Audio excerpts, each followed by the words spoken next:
It is time for Coach Kerr, presented by Great Clips. In sports, success is about team effort, and the same is true for your hair. Great Clips, it's going to be great. Coach Kerr, how you doing, Steve? What's going on? Gentlemen, I'm doing well, thank you. How are you guys? We're doing great, and I first want to, and this is self-serving, I know, but I want to thank you for Saturday night and answering the questions of the students, because you don't have to do that, and you did it with a smile and all of that. So I appreciate it so much. No, it's a great thing that you do. I love that those students get to come in and kind of see how the whole operation works and ask questions, and it was awesome. I enjoyed just chatting with some of them. Yeah, well, and I'm going to follow up with a similar question to one of the ones that one of the students asked, which is obviously about Jonathan Kuminga, because the report is out there that Thursday is the night. So what can you tell us about the challenges associated with it and the plan for introducing him back into the lineup? Yeah, so, I mean, it looks good for Thursday. That is the plan. We'll see. Just, until the last moment, you never want to, announce anything. But assuming he doesn't have any setbacks in the next 2 days, he should go on Thursday. We're excited to get him back. And, obviously we're going to, keep doing what we're doing. I'm not going to change the starting lineup, but excited to incorporate JK, back into the rotation, and we'll see how it goes. He really at this point, because we're on a roll, because we're really clicking and things are, the rotation's good. Lots of good stuff is happening. He just has to, adapt to us and come out and do the things that he knows are going to help us win, which is, sprint the floor and offensive rebound. All the things, that Guy has been doing, that Moses has been doing, that's what's helping us win. And so that's what I'll be asking from JK as well. Is it a challenge for you to balance the two different ideas of, yes, you want to increase his minutes gradually and get him up to full playing shape, while also making sure that all those things you just described are still intact? Yeah, I mean, it's that's the challenge, right? I mean, you just, when a player of his caliber comes back, it's not easy coming back to a winning situation. It's actually easier when the team is struggling. The other factor here, I think, is, last time JK played, which was 10 weeks ago, we were a completely different team. And so I thought he played his best basketball of his career during that maybe 5-6 game stretch just before the injury. But now he's returning to a completely different team. And so he has to adapt to that, and we have to adapt to him as well. So, look, we all know the whole thing is winning. That's the bottom line is what is it going to take to win on Thursday night? And that's how I'm going to coach. That's how we're going to play. And, I think there's no doubt that JK can help us do that. And as he goes, I think he's going to get more and more comfortable, and he'll have more and more of an opportunity to help us win. Steve, I wonder if you could expand on that. When you say like he's coming back to a completely different team, most fans are probably like, right, Jimmy Butler's on it. But I bet you have a more intricate answer. Like, what are the differences in this team now as opposed to when JK last played?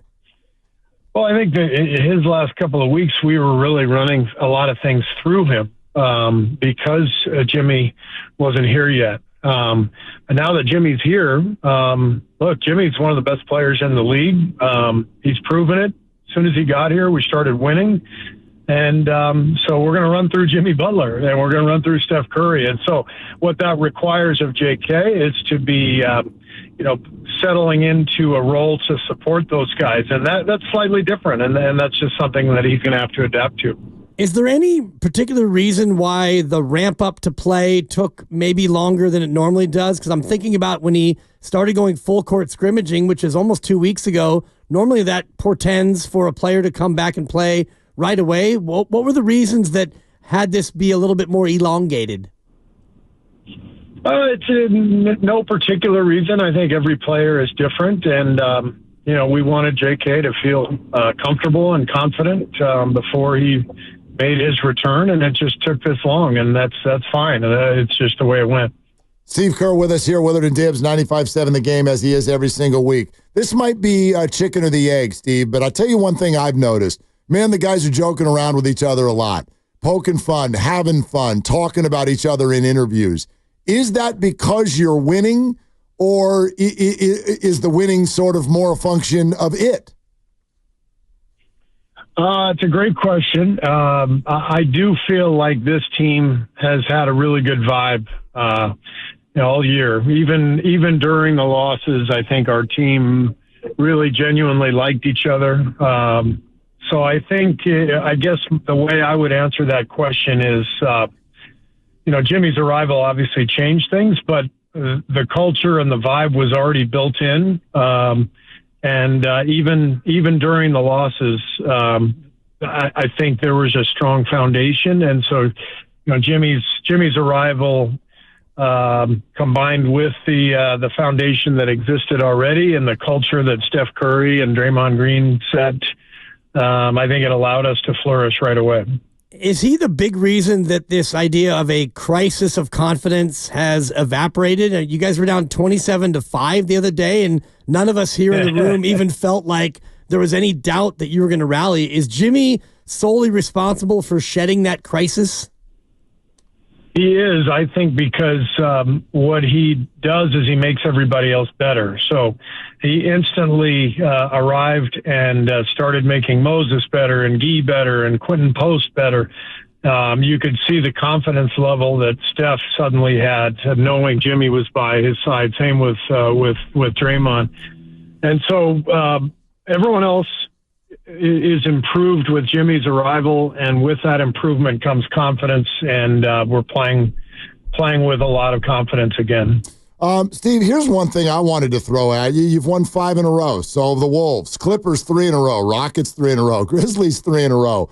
So, the urgency remains really high. And how do you guys keep your foot on the gas as hard as possible the rest of the way, and still potentially have something left when you get to the playoffs with guys who are of a certain age? Well, I don't think that's going to be a problem, honestly. I think, our guys look at the standings every day. They watch games. They know where we are. Our goal is, as we've talked about, is 6th or higher. We want to get there, and when we get there, the playoffs start, and we'll be excited, and there will be days off in between games, and we'll have plenty of rest and recovery time, and we'll be fine. I'm not worried about that at all. Fans are so thrilled with what Moses Moody's done, and Steve, we've had this conversation for years now about why don't you play Moses Moody, and now he starts, and you're not taking him out of the starting lineup. What is it exactly that he's done over the last couple of months that have made him so integral to what you guys are doing? Well, I try to explain this all the time, but it's a 5-man puzzle, and the roster now makes perfect sense. It just does. And the last couple of years, frankly, there's been a lot of overlapping parts. Moses didn't always complement the guys next to him, and vice versa. And so it made things trickier, not only to play him, but to play JK, to play, a number of guys. That's why roster construction is so important. You see what's happened, though. The 4-for-1 trade really clarifies, our top 8, top 9. Moses is now on the floor with a whole bunch of guys who really know how to play. BP now is given a clear path towards, 30 minutes a night, and he's a secondary playmaker next to Steph. Jimmy's a playmaker. Draymond's a playmaker. So now Moses can just play hard like he's doing, spot up, make shots, move the ball, and the game all makes sense. So I know it's hard to envision all of that and why it doesn't happen with different lineups, but this is what we do as a staff every day. This is all we do. And so it's been really clear for our staff the last couple of years why we couldn't, quite put this together. And now it's really clear that Mike Dunleavy's move to trade for Jimmy Butler has made things really simple, and now you're seeing guys thrive. You brought up Pajemski there. Can we get an update on his status as well? Yeah, he's doing fine. I think, anytime there's a back situation, you just want to be careful. And so I talked to Rick today, and he's doubtful for Thursday. We just want to be really sure before we bring him back so that we don't aggravate it. And I can't wait to get him back because he's playing at a really high level. And, I mentioned the playmaking and the feel and the IQ. He has a ton of that, and it's we missed him, the last couple games, and we need to get him back. One thing I also wanted to toss at you with regard to Jonathan's potential return on Thursday night. What can you share with us about the mental side of what he's facing here, which is A, coming back from injury, B, as you put it, joining a completely new team, and then let's be honest, Steve, he's got to have the contractual situation in the back of his mind too. So how would you describe his challenges and how he's doing with it? Well, he has to answer that question. I mean, I can't really tell you how he's feeling about it. I just think that my job is to help him, ease back in, find his place amongst the group, find his role with this different team that he's coming back to, and help him along that path. And again, this entire operation is about winning. I mean, that's why we do all of this. And so what I've got to help him understand is whatever it takes to win. That's what you've got to do for this group. And if he does that, he's so talented that I have no doubt he'll find his way back in and find his rhythm, and things will go great. And things have been going great without Jonathan Kuminga, but Steph Curry hitting milestones, 25,000 points the other night, and now just 2 threes away from 4,000 threes. And when all's said and done, he might be up around 5,000. Do you think that's going to be an unbreakable record, or is this new brand of basketball mean it's just a matter of time before someone, maybe his own son, comes up and breaks his record? Yeah, it seems unbreakable right now, but who knows? I mean, the game has changed, as you said. I wouldn't feel comfortable, comparing it to DiMaggio's hit streak or something, or our 73-win season. I think those things are unbreakable. You just never know. So we'll see, but it's gonna be really difficult. I know that. What Steph does is just incredible. Speaking of Steph, one thing, and this is just as a fan, from watching him play through the years, I know this. If I were an opponent, I would not try to get under his skin. It feels like that brings out great things in him. And you watch Brooklyn try to get really physical with him. Detroit gets physical with him. Dennis Schroeder even getting into it with each other a little bit. So what did you notice from those moments, from those players, and how he reacted? Same thing I've seen for a decade. Teams are understandably going to try to get physical with him, get under his skin. But I've said this many times, Steph's most underrated quality is his competitive desire. And he is a fiery guy. And if you challenge him, he's going to respond in a beautiful manner. Yeah, and he's shown an increased fitness and the feistiness and the strength over the course of the years, and makes me think about Sacramento coming up on Thursday, where it's kind of been a little bit of a rivalry over the last few years. Is that one that that they're going to come in and be up for, and something that you have to get your team extra prepared for? Well, I don't think there's any extra preparation. I think, first of all, I'm just glad to have the time for some actual preparation compared to our last 5 games or so. So we finally have a practice tomorrow, first one in a while, and we need it. They will have a couple of days to prepare as well, coming off of their game last night. So should be a good game. I mean, Sacramento has been really good this year. Beaten us twice already, and obviously are fighting hard, to catch us. So we know they're going to come in motivated. Speaking of the potential postseason, I'm curious, Steve, when you look at this team right now, what you sort of think still needs to get better. Draymond Green recently said, no, we got a long way to go, still getting better. What are some of the things that need to change? I thought last night was a good example of what needs to happen, which did happen in the first half. We took care of the ball. We found our offensive rhythm. I thought the ball movement was so much better than it was against Detroit 2 nights earlier. And that first half was beautiful. 69 points. I think we had like 18 assists and only 6 turnovers. I thought Moses Moody made 3 or 4 plays that Jimmy Butler would make. Penetrate, get into the paint, nothing is there, jump stop, turn around and throw the ball back out. No assist, nothing special, but the next thing that happens is the ball moves again, and then you attack the defense from a better angle and you score. Those simple plays are what we need to make over and over again. And when we do that, we're really good. Second half last night, we started turning it over. I think we had 12 turnovers. And that's what allowed Portland back in the game. The modern game, you cannot allow anybody easy buckets, easy threes in transition because the floodgates can open up like they did with Portland. And they were fantastic in the second half. They almost caught us.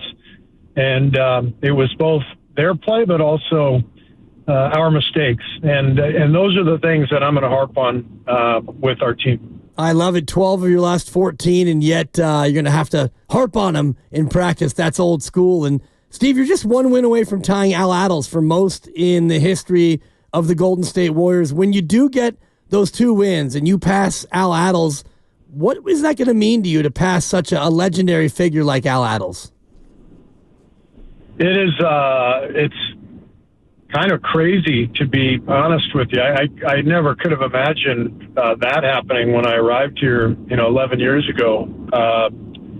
It's insane, but it's obviously a sign of just what an incredible organization we have here, and the talent that Bob Myers and Mike Dunleavy, Joe Lacob, that they've put on the floor for our coaching staff to coach. But it goes beyond that, really. It's the stability. It's the strength of our business side, with Rick Welts and now Brandon Schneider. I mean, the whole operation, the Warriors have become one of the best franchises in the NBA. And so the success is really organization-wide, and that record is really more reflective of that than anything else.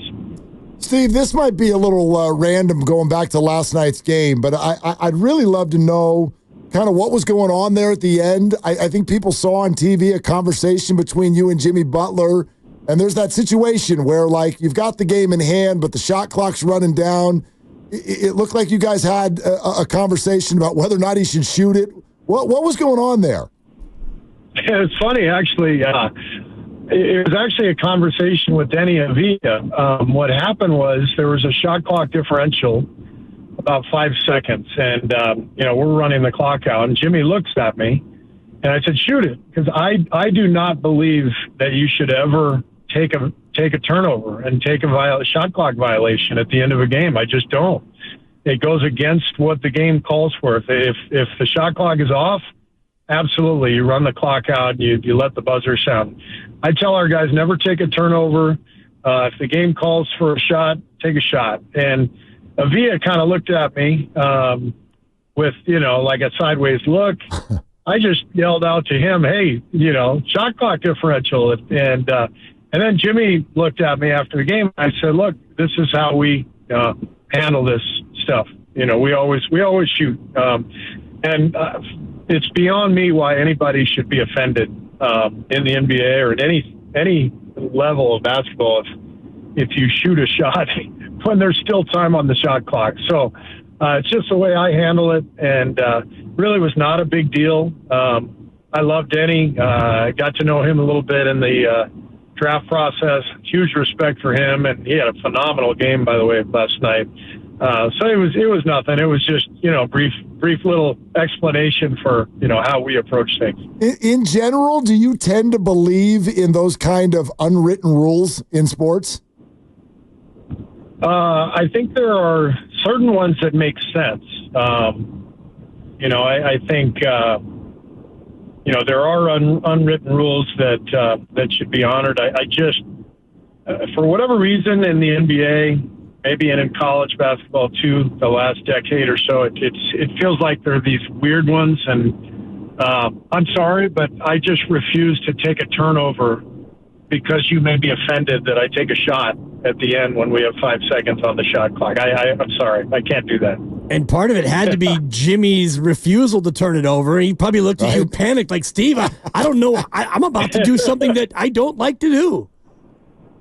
Yeah, maybe that had something to do with it too. But no, he just looked over at me and I said, go ahead, shoot. So, whatever. Like I said, it was really not a big deal. Yeah, it was a big deal to some people in Vegas, but we won't go into that at all. At all. But I did want to ask you this, Steve, since you guys were talking last week, the Draymond birthday in New York thing. I was looking up your birthday and realized that your big 6-0 is coming up here in just a few months.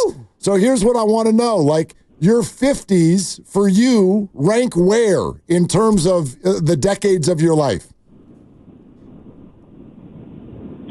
Not that high, to be honest with you. Yeah. Well, he just turned 50, Coach, so he's trying to put his toe in the water. I'm right between you two. I'm 56, and sometimes, I don't know if you have this experience, but I got to pull out my driver's license to remember if I'm 55 or 56 anymore. Let me tell you something. Everything hurts, all right? So, this last decade has been really fun coaching the Warriors. A lot of great stuff family-wise, coaching the Olympics. But if I could go back 20, 30 years and feel like I did then, it's a no-brainer. I get in that time machine and I head straight back. Yeah. Oh, yeah. Coming off a screen and catch and shoot. Now it's like getting out of bed is like a 7-minute process. Isn't that the truth? Oh, yes, man. sir, Coach. Well, we hope you're at least moderately feeling good right now. Thank you so much, as always. We love doing it each week. We'll talk to you next week. Hey, thanks, guys. Appreciate you having me. All right, there you go.